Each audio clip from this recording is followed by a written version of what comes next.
Alright, so this video is strictly a build for snow.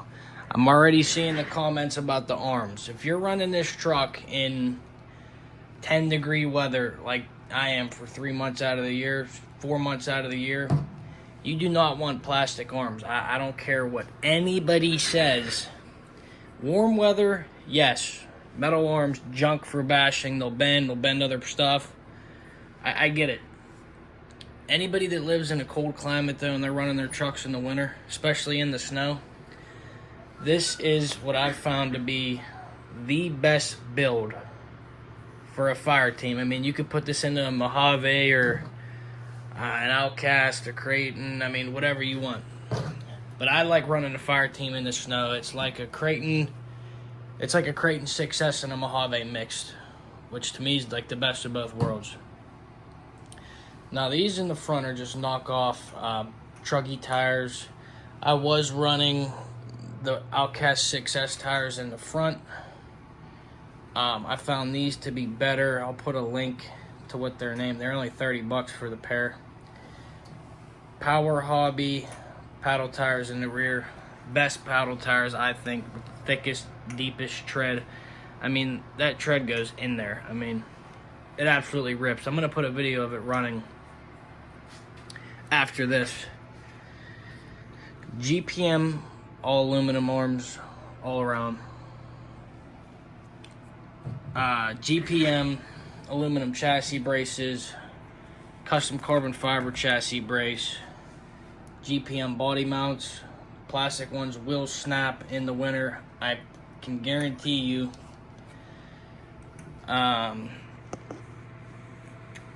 need to get all of the aluminum braces for the arms and the hinge pins. They are in the mail. Right now I just have the top back piece. But that is something else you need to do, is get the aluminum hinge pin blocks, arm blocks, whatever you want to call them. Plus 10, I don't know if you could see them. Plus 10 aluminum wheel hexes. Make it a little bit wider, more stable.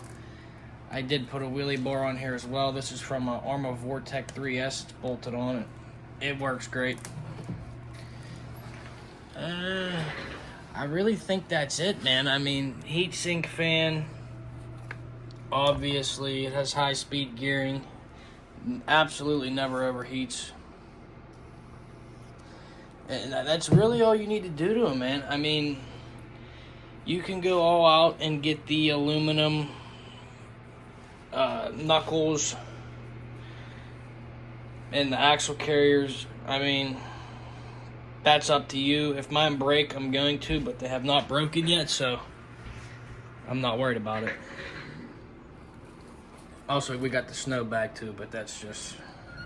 I cover my vehicles in silicone grease and spray them off with water completely after, and nothing ever locks up. That is something I did. The center diff is basically completely locked up. I'd say 90% out of 100. Front diff, pretty much the same thing, 90 out of 100. Rear diff, it has 250K in it and one earplug, which you might be thinking, why not just put 500K in it? Well, that's just what I had on hand. You could put 3.5 earplugs in one diff. So it's filled up with 250K in one earplug. That should put it at about 500. You can see the back opens up when you spin it, but when you spin the front, the whole thing goes. You know what I mean? So that's how you want it. That's how I want it in the snow. It does have a completely upgraded rear diff. It's completely built up because I did blow that out with the diffs being locked up. So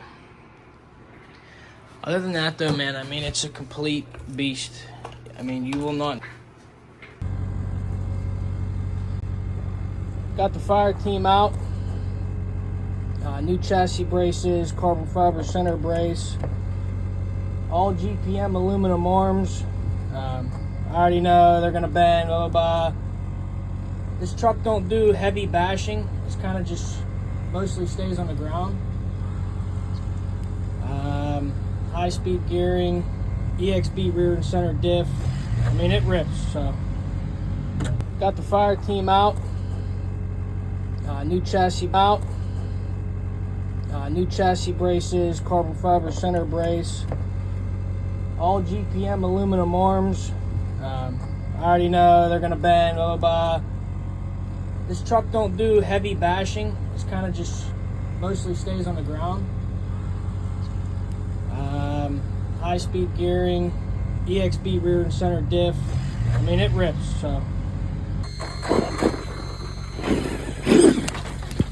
oh my gosh.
This thing has so much grip in the snow. I mean, it's just rear paddles only, outcast fronts. It's ridiculous.